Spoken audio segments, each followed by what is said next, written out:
Today's ProRevenge stories are themed around suing for sweet legal justice. This school was unfair about disabilities and they got schooled. A neighbor gets sweet doggo revenge. Those coming up, but right now we're starting with this. I sued my boss because he fired me for wanting to attend a concert, posted by Vicoding. During my gap year between studies, I decided to work for Company N. Company N was run by a husband, Dave, and wife, Karen, with their son, and basically treated their staff like a small family.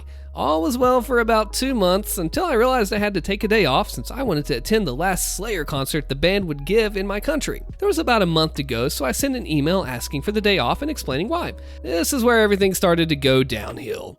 I got a reply from the Karen, and her reply was weird. She stated that's not how asking for a day off works. I was confused to say the least. Not sure what to do. I thought she wanted a more formal way of asking, so I wrote a formal email asking for a day off. She shot an email back, and I really had to think through what I was doing, which made even less sense to me. But I was hopeful since I never really got a specific no. The next work day rolls around, and I arrive, lock up my bike, and head inside ready for work. I immediately started looking for Dave to ask for answers. Before I could even open my mouth, he asked me, "Hey, do you still want to go to that concert?" I didn't expect him to ask this, so I quickly answered yes. The only thing he said back was, "Okay, take off your vest and you can go home." I was stunned, and when the words started to sink in, I looked at my colleagues who were just preparing for opening. When it finally sank in, anger flowed in. I'm not a confrontational person, so I simply took off my vest and gave it to Dave. Without a word, I left and started biking home. When I got back home, I told my mother what had happened. We started sending emails for extra information and got very Karen-like emails back. After a couple emails, which basically went nowhere, I looked up the laws for immediate dismissal. After reading up about it, I learned that, in my country, somebody can only be immediately fired when caught stealing, frauding, the person isn't able to do the work, or refusal to do the work. I did neither of these. A day or two later, I met with my attorney and began the steps to sue Company N. I told my lawyer what happened in detail, and he was very confident that I was in my right and she was not. So after trading even more emails between the three of us, we went to small claims. I came prepared in a suit with my attorney in tow, and Karen showed up alone. I guess she assumed she won because she thought she was in her right. The trial began, and I was as professional and objective as I could be. Karen did the same. Well, for about half the trial. When she realized that evidence was piling up against her, she resorted to calling me a spoiled brat, among other things I don't know the English translation for. It's safe to say that was the point that the judge ruled in my favor. As per usual, I had to wait about a month before I got the verdict black on white in the mail, but I won! It may have taken about 6 months from the moment I was told to go home to the point those 6 months of pay were transferred to my bank account, but it was 100% worth it. In the end, I went to the concert. It was the most awesome and profitable concert I have ever been to in my life. From one metalhead to another, nice work, OP. That's some sweet, sweet, pure pro-revenge right there. Knowing the employee handbook style rules and regulations of the company. Yeah, you went the extra mile and got out of there and got to go to your concert too. Way to go. School expelled me for mom's anger. We sued the county and caused a reform. Posted by W. Fogel 97. So I have a really bad leg. I've had 13 surgeries, long story, and I just started at a new school. After the first 3 weeks, I had to go in for another procedure on my leg. Not that big deal to me, I've been here before. Upon my return, I had documentation of my restrictions, as well as special amenities that were required. The big three were that I needed extra time to get from class to class, must have someone escort me, and needed unrestricted access to the elevator. All of these got me recurring problems such as constant harassment by my teachers and security about my being in the halls during class time, and why my cousin was out too, and he was filling the role of the escort as I have anxiety problems and we had the same classes. These first two were annoying but easy enough to deal with. The real issue was the elevator, as I was told multiple times that for security issues, I couldn't have a personal key due to it sharing the same functionality with the interior door keys. I would have never had any issues with this, as I was told there would always be someone on the same floor as my classes to open the elevator for me. This, of course, was untrue about 75% of the time.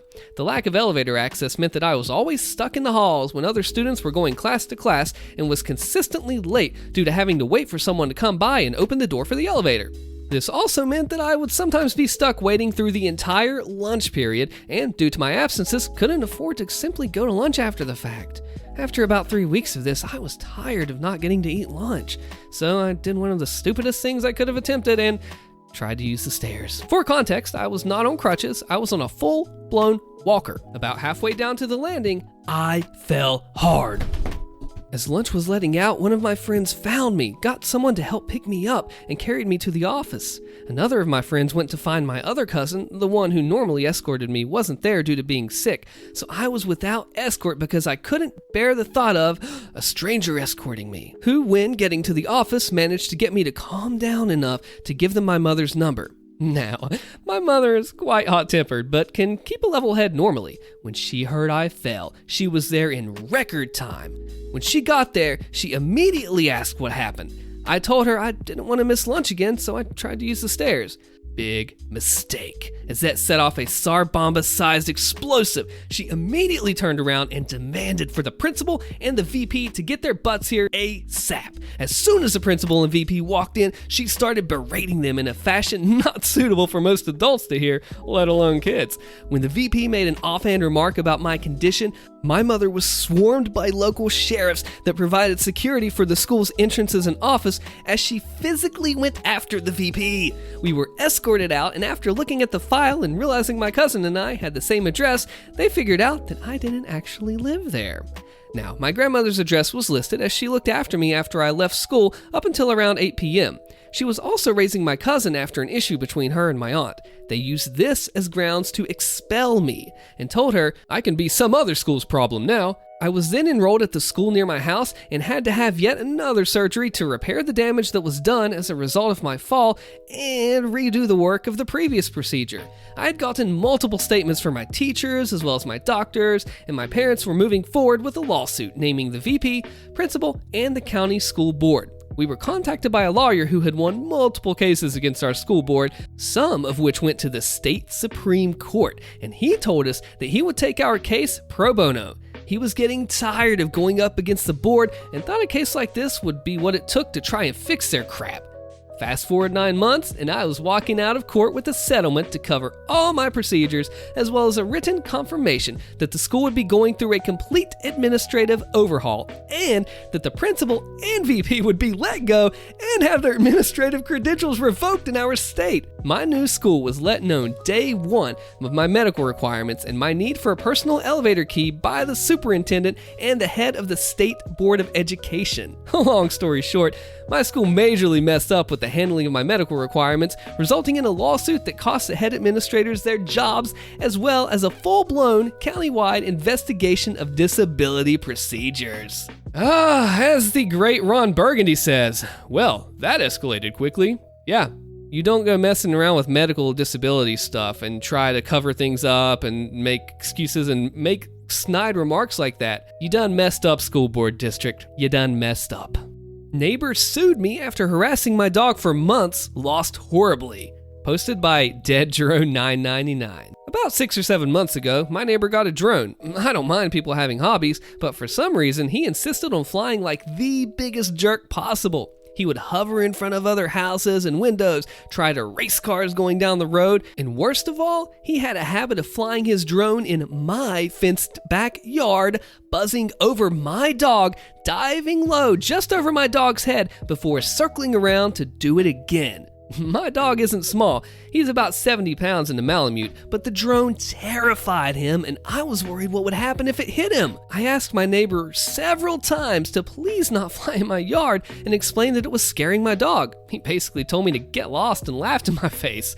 When it still continued, I called the police. Unfortunately, there wasn't much they could do other than ask him to please not fly over my house and property. Finally, in late December, it happened. My dog got tired of his crap and managed to catch the drone right as it was diving towards him. He shredded the drone. The thing was just a jumbled mess of wires and plastic. Neighbor was ticked. He stormed over to my house, swearing and threatening me, which I ignored. A week later, I got summons to small claims court. He wanted $900 for the cost of his drone and an additional $300 for supposedly denying him access to his property. The drone sat in my yard for a couple of hours before it was retrieved. Forget that. He could have killed my dog. I don't have kids or a girlfriend. I just have my dog, who's my best friend for the past 7 years. That dog has moved with me 3 times, was there when I graduated college, saw me buy my first house and my first new car. I love my dog. I went to legal advice, got some great help from them. Turns out, him suing me was the best thing to ever happen. When we got to small claims court, the judge basically laughed away his claims that I had intentionally trained my dog to attack his drone. But little did he know, I was prepared. I had dozens of photos of my yard showing that it was impossible for him to accidentally fly that low to my dog, videos of him harassing my dog in the past, and I had saved all my medical bills from taking my dog to the vet. $700 for an x-ray? Check. Another $250 to sedate him during? Why not? Don't want him being uncomfortable. And a full dental exam with a tooth cleaning and repair? $400. Then there was the cost of the anti-anxiety meds and the secondary checkup, wet food for a week in case his teeth were hurt, and extra just for good measure. In the end, the a-hole ended up owing me almost $2,000 and now is being investigated by the FAA for not having a registered drone and violating several FAA regulations concerning drone flight, too near an airport, too close to other people, out of sight of operator, and way above the maximum altitude. Enjoy never being able to fly drones again, jerk. Oh, that's some feel-good pro-revenge right there, isn't it? This guy messes with his pet. You don't mess with people's fur babies, alright? Especially taunting them, lying, and then taking them to court when you have just dug your own grave there. You mess with the wrong guy's dog, and hey, Dead Drone 999, I see where you got your name now. You are the drone slayer. The secret phrase to leave in the comments is, "This is the secret phrase." Be sure to like this video if you enjoyed it and check out the Am I the A-hole and Entitled Parents videos here. I'm Austin, see you later.